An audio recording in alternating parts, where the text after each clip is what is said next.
Кумарланам ан сайын жытынан иске, жытынан иске. Садаға деп айдайым, садаға деп күндейім, апакең алқа. Ақ сүйден жаралған наристеми, аппақ уыздай тап-таза періштеми. Бала деген жүректі толғып тұрған, қандай иығал сезім дегіштегі. Құмарланам ан сайын, құмарланам ан сайын, жытынан иске, жытынан иске. Садаға деп айдайым, садаға деп күндейім, апакең алқа.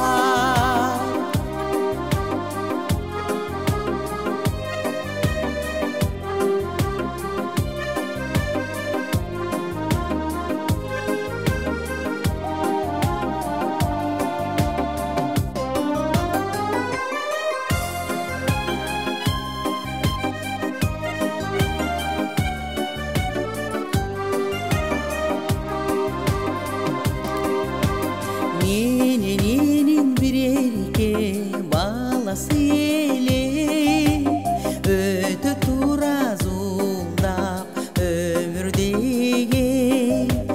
Мына бүгін мен өзім ене болып, езіліше олдырам бала менен. Құмарланам ан сайын, құмарланам ан сайын, жытынан иске, жытынан иске. Садаға деп айдайым, садаға деп күндейім, апакең алқа. Садаға деп айдайым, садаға деп күндейім, апакең алқа.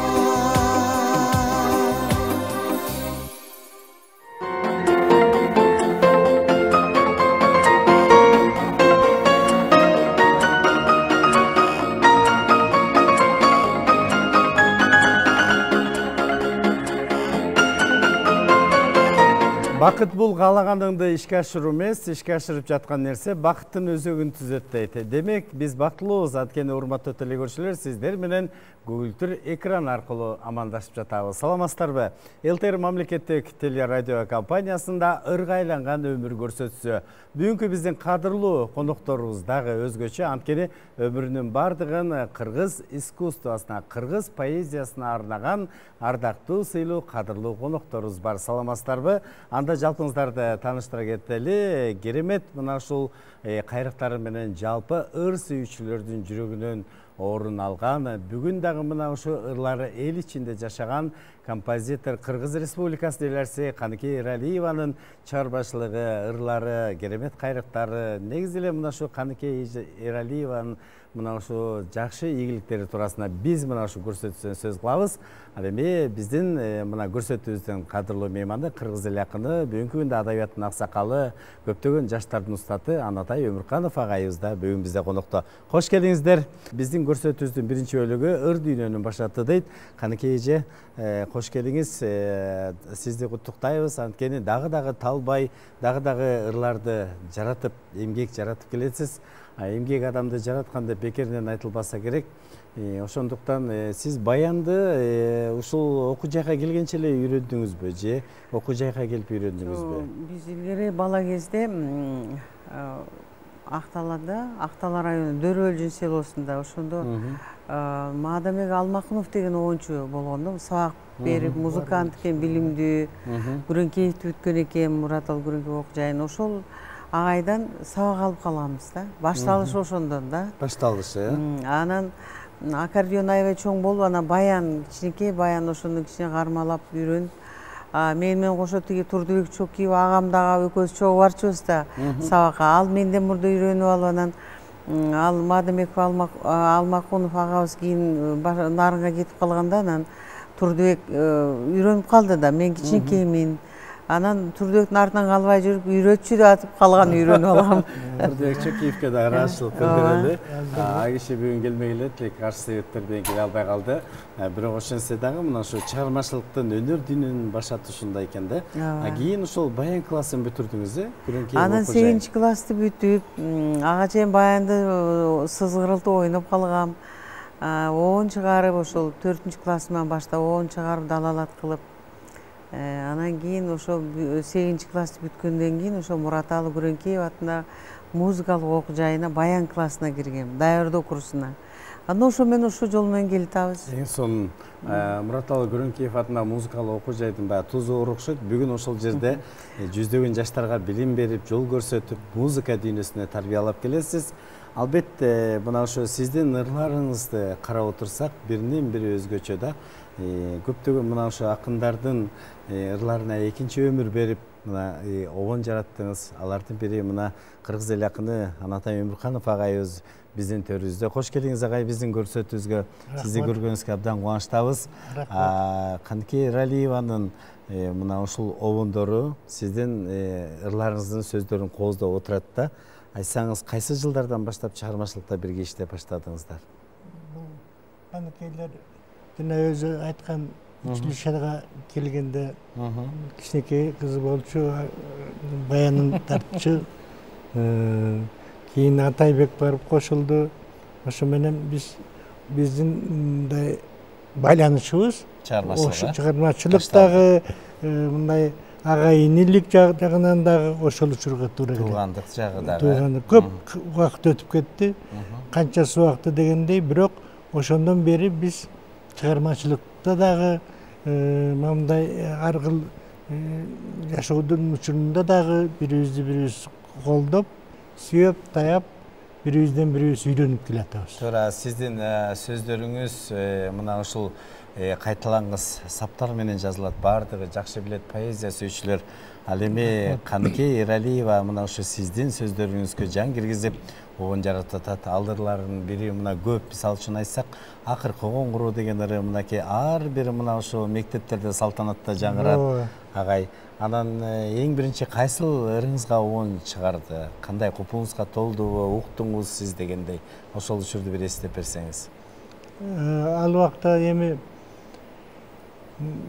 Каныкей жашыбак, бирок ошондо эле абдан тырышчак болчу бул. Атайбек экөө ошондо чогуу окушчу, бириникин бири окуп, бириникин бири сындап, өзү эң жакшы касиет да. Жакшы сынчыны таба албайсың. Ак дилинен жарылып, чынын айтып турган киши, ал өтө таланттуу киши. Анан бул экөө тем более бир үй бүлө болгондон кийин өтө жуурулушуп, ал жуурулушу чыгармачылыкка өтүп, ошон үчүн жана чыгарманын даандуу болушу, чыгарманын укулуктуу болушу айырмаланып турганда да. Бүгүнкү күндө Каныкей Эралиеванын ырлары эл ичинде дагы деле жашап атат. Ыр сүйүүчүлөр дагы деле ырдайт. Жашайт, түбөлүккө жашайт. Ыр эч качан өлбөйт. Ыр өлбөйт. Поэзия, бул искусство деген, маданият деген көп мындай салкын көз менен карашат. А бул чындыгында өлбөстүктүн жолу. Эң сонун агай. Анан дагы бир Каныкей Эралиеванын өзгөчөлүк жагы агай. Баягы айтып коет го, азыр Кудай берген таланты, бул үнү. Ошол ырларын өзү ырдай билгендиги элге жеткирип, ошол жагында айтсаңыз. Эң жакшы Кудай берген таланты, андан дагы өзүнүн Кудай берген мүнөзү. Көп ырчылардын мүнөзүнүн мындай бир опурталдуулугунан көбү жана чийинден чыгып кеткендери да көп. Ал эми бул Каныкей өзүнүн болгон турпаты өтө жөнөкөй. Өтө жөнөкөй болгон менен өтө адептүү, өтө тартиптүү. 1,5 саатка чыгып көр. Мына ошо бул өзүнүн чыгармачылыгына кан жанын арнап койгон. Ал күн сайын изденет, күн сайын ошодон бирдеке табат. Ошон үчүн жана бунун чыгармачылыгы жеңилдей көрүнөт. Самым деле аны мындай жүрөктөн жүрөккө өткөрүп, эл ушунчалык жакшы көрөт. Эң сонун.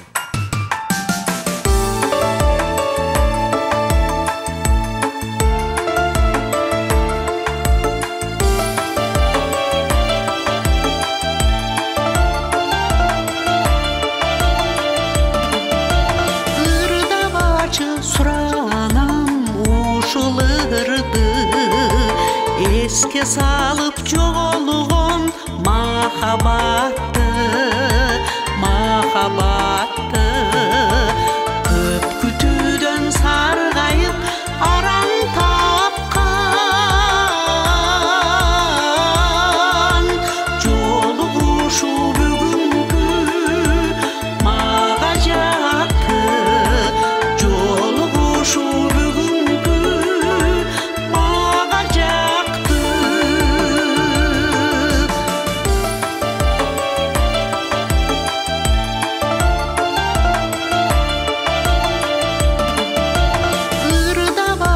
суранам ушул ырды коштошууну туралы капарга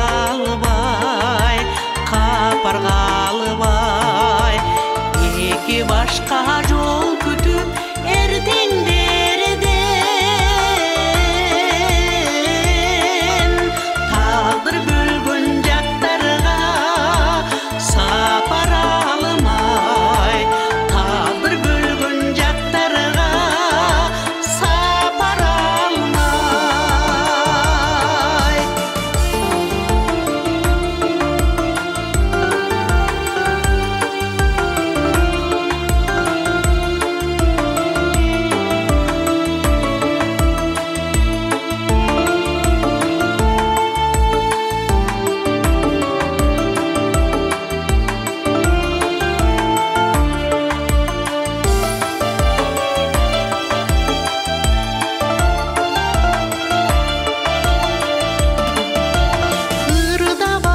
суранам ушул ырды кеч күздөгү кайыңдай тонолууну каректеги айыпсыз сезим калысын кайырмасын созбочу созбочу жоголуунун кайырмасын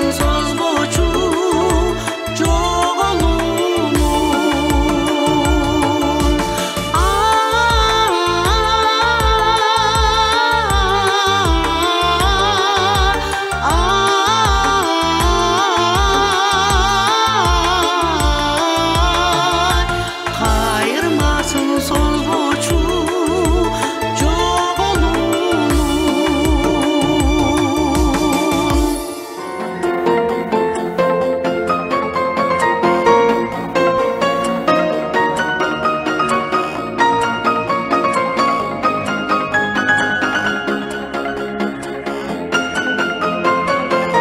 Адамды эки нерсе картайтпайт. Биринчиси жакшы сөз, экинчиси жакшы мүнөз дейт. Анатайга жакшы баа бердиңиз. Мынакей мүнөзүнө дагы анан ырлардын сөзүн талдай билген дагы талдай билет. Бул өтө башкача. Айтсаңыз, Анатай агайдын мынакей ушул ырларынан бир кыскача тарыхтарын айтып берсеңиз. Акыркы коңгуроо мына. Акыркы коңгуроо 20 жаш кезине чыкканда бир полоса болупту, бир бет. Анан ленчил жаш гезити ошо биз ошо кезде жаштардын сүйгөн гезити эле да аябай. Анан ошол жерде Касымалы Байылиев менен жолукканда деген ырыңыз чыккан. Анан ошо эң аяк жеринде акыркы коңгуроо деп бир 2-3 куплет жазылыптыр да. Анан ушу көрүлө ушу жүрөккө тык деди да, ушуларга эме музыка жазайын деп. Анан кийин жазып, он бат эле чыкты. Анан кийин Анатай байкелерге жолугуп ошо дагы бир куплет жаздырып алдым, байке.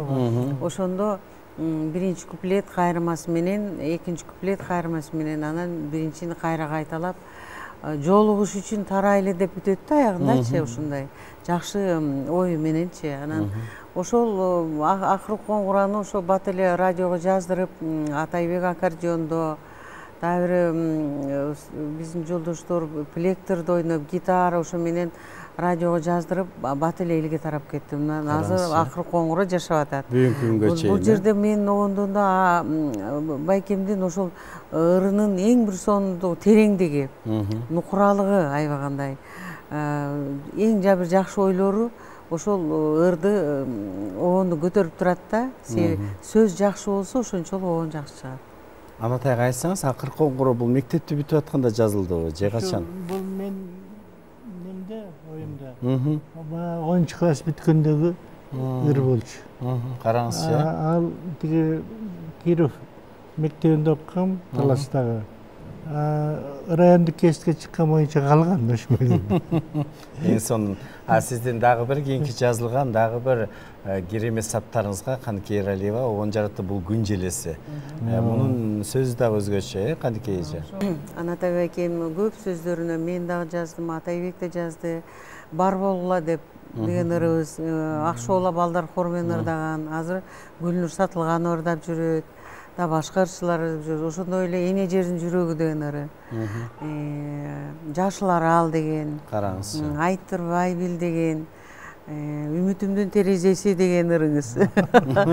Аталыштар эле өзгөчө. Байкем ошо мен эле бир 15-20 ырына жаздым да. Атайбек андан көп жазды.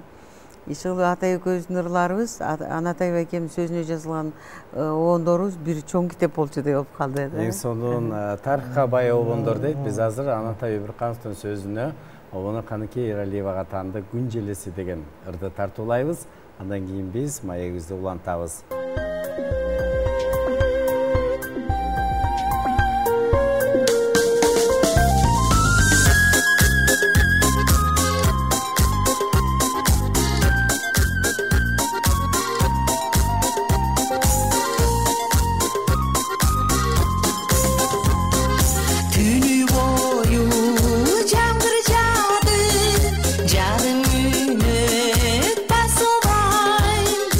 Tereziye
дагы Каныкей эже дагы деле талбай ырларды жаратып жатасыз да. Кайсы акындардын сөздөрүнө кайрылып жатасыз? Ошо эми биз баягы поэзияны аябай жакшы көргөн адамдарга кирип окшойбуз. Себеби дегенде биз ушул илхамды ушул жакшы ырлардан табабыз да. Жакшы сөзү жакшы болсо, биздин көңүлгө оюбузга төп келсе, ошого жакшы чыгарма жаралат да. Анан ошол Сагын Акматбекова, Бактыгүл Чотурова, Назгүл Осмонованын сөзү, Жыпар Исабаеванын, Маркаба Аматовдун ырларына, Надырбек Алымбековдун ырларына жаздык да, дагы жазып келатабыз. Анатайга айтсаңыз, мынакей ушу Каныкей Эралиеванын ыр тандоосу, сөздү баалаганы, сөздү тандаганы мынакей Надырбек Алымбеков өңдө сиздин ырларыңызга бир топ мына акындардын ырларына оон жаратат. Демек бул сөздү баалай билгенден да. Албетте, албетте. Мына өзүм карап отурсаң, оңуштардын кээ бирөөнүн сөздөрү bir aleşimde külkün gelip şimdi. Alemi Kanıkey'din, Ataybek'tin, azırkı mıktı oğunçların birinde dağı slabı sap, jolusa bir tak emes oylar çok kısa. Antpese ırjaşay albay kılat. Bir жерден ақсап қалады дағы, анан шуменен өзүнүн күчүн сулуулугун жогото берет. Ал эми ыры дагы, музыкасы дагы анан аткаруучу эң негизи. Каныкей кандай аткарат? Өшө төп келип. Бир эле Каныкейди айталы, кандай аткарат? Анын аткаруучулук чеберчилигин биз айта элекпиз али. Ал өзүнчө ал ырдын тексти ар бир муңундан турат. Аны биз санайбыз, туура? Туура. Саана ошондой келтириш керек, музыка ошондой болуш керек. А деген азап. Азапына да бирок ошо азапка чыдаш керек. Мына Каныкей жанын жан куруп чыдап, азыр үзүрүн көрүп отурат. Анатайга айтсаңыз, мынакей ушу Каныкей Эралиеванын ыр тандоосу, сөздү баалаганы, сөздү тандаганы мынакей Надырбек Алымбеков өңдө сиздин ырларыңызга бир топ мына акындардын ырларына оон жаратат. Демек бул сөздү баалай билгенден да. Албетте, албетте. Мына өзүм карап отурсаң, оңуштардын кээ бирөөнүн сөздөрү bir aleşimde külkün gelip şimdi. Ал эми Каныкейдин, Ataybek'tin, azırkı mıktı oğunçların birinde dağı slabı sap, jolusa bir tak emes oylar çok kısa. Antpese ırjaşay albay kılat. Bir жерден ақсап қалады дағы, анан шуменен өзүнүн күчүн сулуулугун жогото берет. Ал эми ыры дагы, музыкасы дагы анан аткаруучу эң негизи. Каныкей кандай аткарат? Өшө төп келип. Бир эле Каныкейди айталы, кандай аткарат? Анын аткаруучулук чеберчилигин биз айта элекпиз али. Ал өзүнчө ал ырдын тексти ар бир муңундан турат. Аны биз санайбыз, туура? Туура. Саана ошондой келтириш керек, музыка ошондой болуш керек. А деген азап. Азапына да бирок ошо азапка чыдаш керек. Мына Каныкей жанын жан куруп чыдап, азыр үзүрүн көрүп отурат. Сонун Надырбек Алымбековдун ырды алып бүтпөйт махабат деген ыры да көп ийгилик алып келди. Каныкей ошол жөнүндө айтып берсеңиз. Ырды алып бүтпөйт махабат кызык болгондо биз баягы Надырбек байке Карабалтада килем комбинатын иштеген бүт акындын баары, ырчылар бара берчи, жардам бер деп. Анан биз дагы уялып тарттым, бирок барып ырларын алып кеткенбиз. Надырбек байке ошол көп жардам берди. Абдан көп жардам берди, баягы иштеп тургандачы. Анан ошол ырлардын ичинде ырды алып бүтпөйт махабат бар болчу. Анын баягы бат эле оон жаздым, бат эле чыкты да чыгарма жаралды. Анан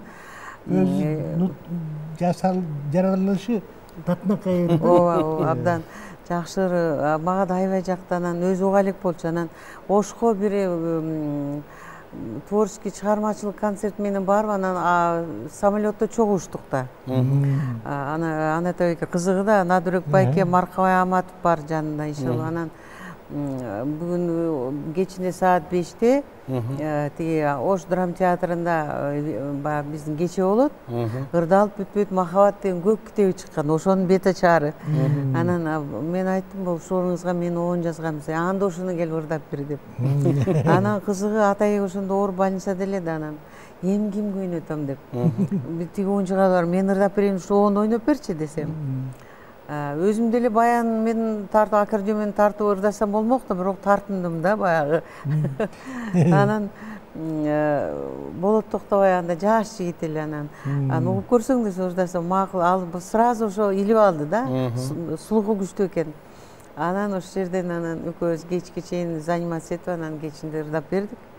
Баягы кечеде бет ачары ошентип ачылган. Анан анда Надырбек байке түшүнбөптүр да, сахнада отуруп өзүм айыме болуп. Кийин айтат, ой, жакшы болгон турбайбы, мен баягында байкалап турдум. Эң сонун анда биздин сөзүбүз кур болбош үчүн сөзү Надырбек Алымбеков, обону Каныкей Эралиевага тандык. Ырдалып бүтпөйт махаббат. Биздин көрсөтүүбүздө кыргыз эл артиси Каныкей Эралиева, кыргыз эл артиси Султан Каримов. Тосуп алыңыздар.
кандай бактылуу инсандарсыздар. Сиздер эки заманды көргөн инсандар деп билебиз да. Союз убагы, анан бүгүнкү күндө эгемендүүлүк турмушта. Аны тагы айтсаңыз, ошо Союз убагында эле баягы аялдардан чыккан, айымдардан чыккан композиторлор аз болгондой, обон чыгаргандар. Азыр эле эми абдан көбөйүп кетти да, бирок баягы Жылдыз Малдыбаева өңдөө бир топ мына композиторлордун катарында дагы кийин мына азыркынын баягы Залкары деп айтсак болот, Каныкей Эралиева. Ошо Каныкей Эралиеванын жалпы ырларына, обон дүйнөсүнө, анын эмгегине сиздин бир жакшы тилегиңиз, сөзүңүз. Кейде ошондой мыкты чыккандар бир жарк кеткен жылдыздай болуп, анан кийин өзүн өчүрүп байкалбай калган учурлар да көп болот экен.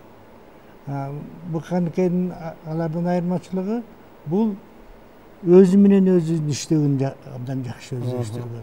Буга калем кармаганын баары анталбайт.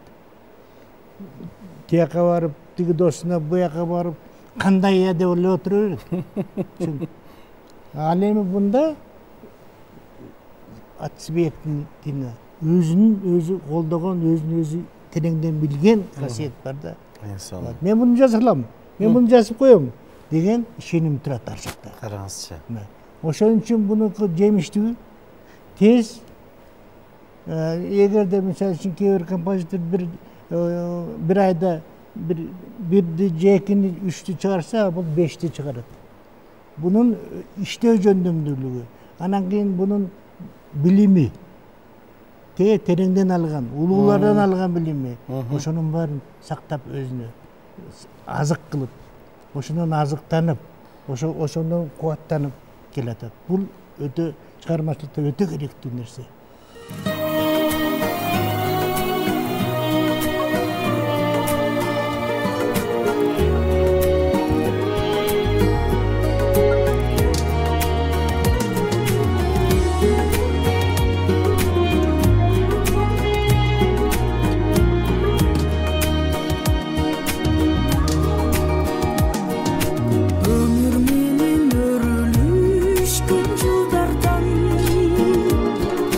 Өтө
жакшы сөздөрдү сүйлө, жакшы ойлорду ойлон, жакшы иштерди жаса дейт. Мына 3 нерсе ийгиликке жеткирет дейт. Биздин бүгүнкү коногубуз Каныкей Эралиева дагы мына ушу элибизге дайыма жакшы сөздөрдү айтат, жакшы оңдорду жаратат, анан талбай иштеп келет.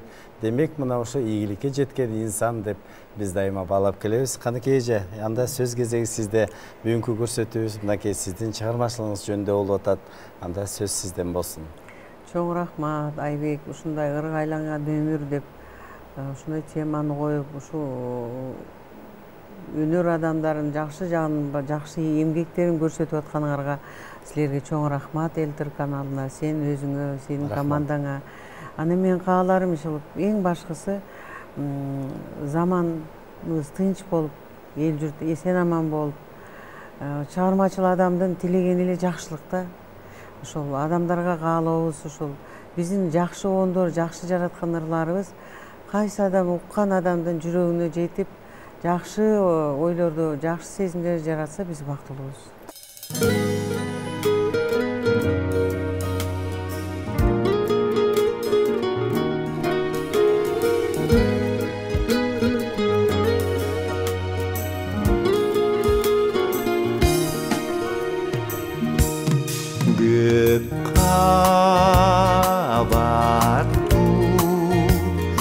Көйлөрдүн артында сен да мендей мен тарапты карарсың. Түнкү шамдар шуулдаган теректер кыйма чиме жолдорго көз саларсың. Кыйма чиме жолдорго көз саларсың. Сен да мендей жумуп аста көзүңдү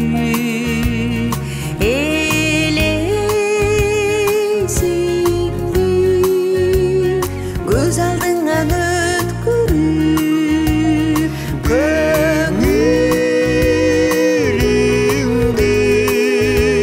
сана басып тургандыр. Сагынычтан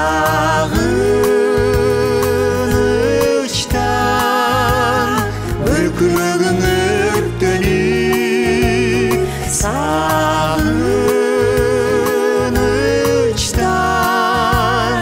бөлкүрөгүң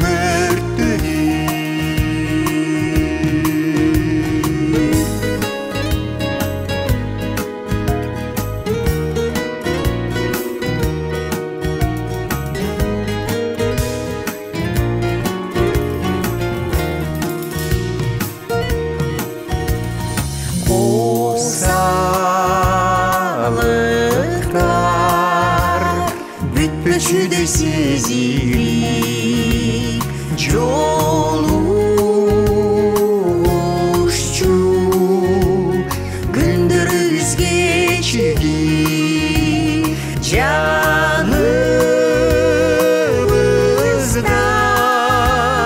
жүргөн менен канчалар жанчы жалгыздыкты кечирип, жанчыда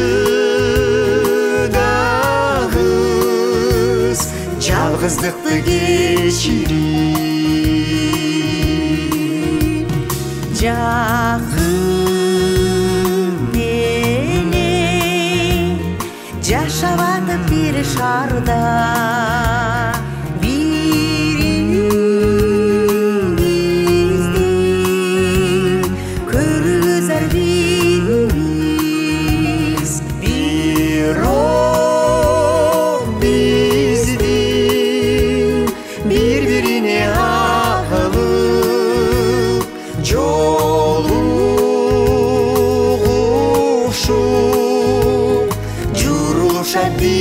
dilimiz joluguşup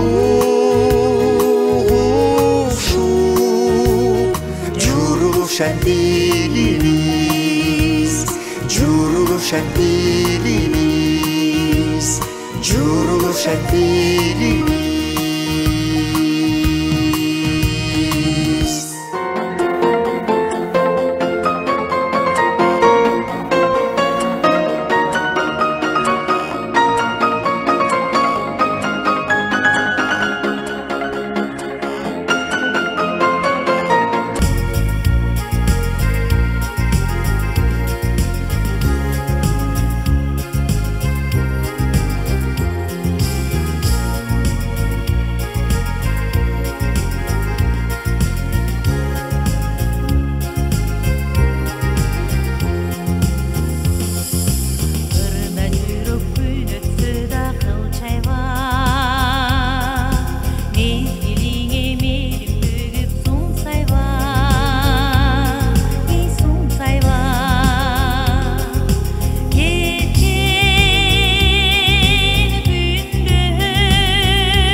Көп билген адам акылдуу эмес, билими элге керектүү адам акылман дейт. Бүгүн биздин студиябыздын төрүндө бир эмес эки акылман инсан отурат. Сиздерге ыраазычылык, ана таягай бар болуңуз, көп жашаңыз, дагы керемет ырларды жарата бериңиз. Ал эми Каныкей эже сизге талбас эмгек, тоодой тоскоолдукту жеңет дейт. Бүгүнкү күндө мына ушул жүздөгөн миңдеген адамдар сизге ыраазы болуп келет. Анткени өзүңүз ошол жерде иштеп бир эле учурда талбай кайра балдарды тарбиялап, аларды дагы музыка тарбиялаган бул чоң эрдик. Бар болуңуз, чыгармачылык бийликтерди каалайбыз. Анан керемет оңдоруңуз жарыла берсин. ЛТР каналында ыргайланган өмүр көрсөтсө, өзүңүздөр билгендей, дайыма ийгиликке жеткен биздин элибиздин ичиндеги мына ушу ырчылар, оңчулар, композиторлор, акындарды мына ушу чыгармачылыгы жөнүндө сиздерге жеткирип келебиз. Бүгүн дагы биз кайталангыс талант, керемет обондордун автору Каныкей Эралиеванын чыгармачылыгы туурасында сөз кылдык. Каныкей эжебиздин ырлары кыргыз барда түбөлүккө жашай бермекчи. Биздин көрсөтүүбүзгө ортоктош болуп жардам көрсөткөн Бишкек шаарындагы Заман ресторанына ыраазычылык билдиребиз. Кийинки көрсөтүүдөн амандашканча саламатта калыңыздар.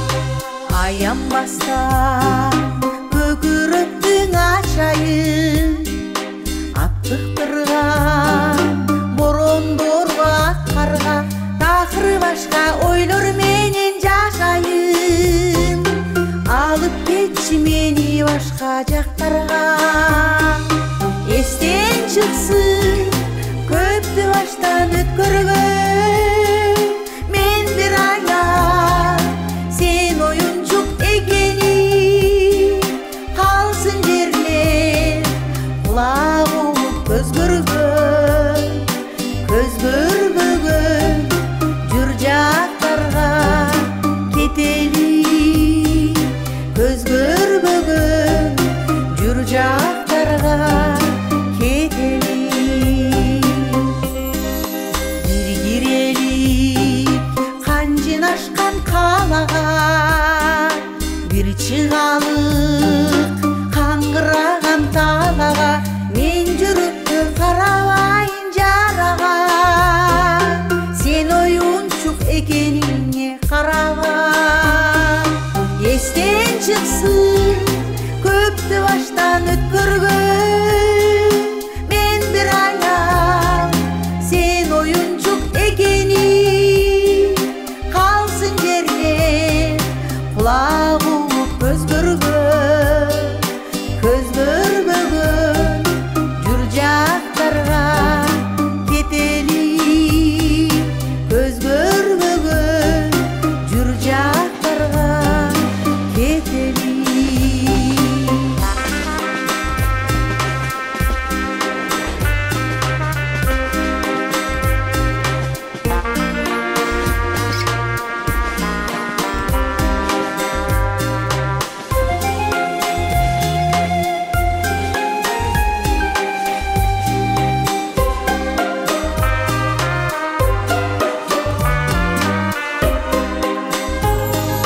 Биз жаккан от акыр өлчүш керекпи эч ким биз эч кимди жоктобой капкалуу шаар картада жой элетпи жүр сызаны эч бирине токтобой